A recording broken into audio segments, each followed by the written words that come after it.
اگر شما برای یک چوکی مکتب آمادگی برای همه درخواستی داده اید و یک پیشنهاد جایگزینی دریافت نکرده اید، ما می دانیم که این کار می تواند فشارآور باشد.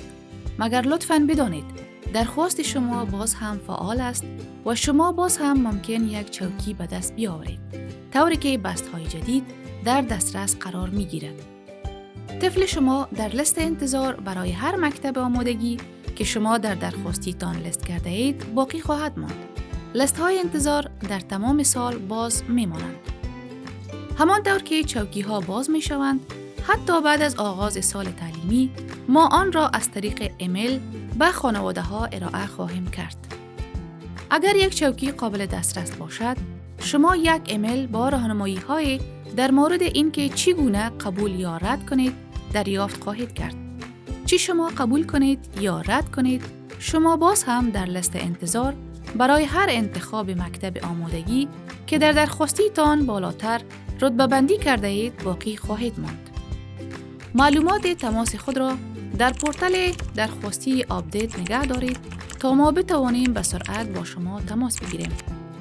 و یاد داشته باشید، شما می توانید وضعیت درخواستی خود را هر زمان بعد از درخواستی دادن با ورود به pfa.multco.us چک کنید.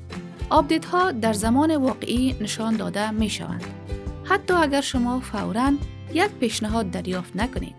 در جریان سال باز هم یک فرصت وجود دارد.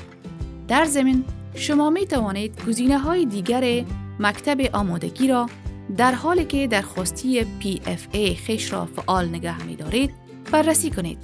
در مورد گزینه‌های دیگر رایگان مکتب آمادگی مانند هدستارت و پرسکول پرامیس در وبسایت ما بیشتر بدانید. برای درخواستی دادن معلومات بیشتر یا دریافت کمک در درخواستی دادن به pfa.multco.us مراجعه کنید.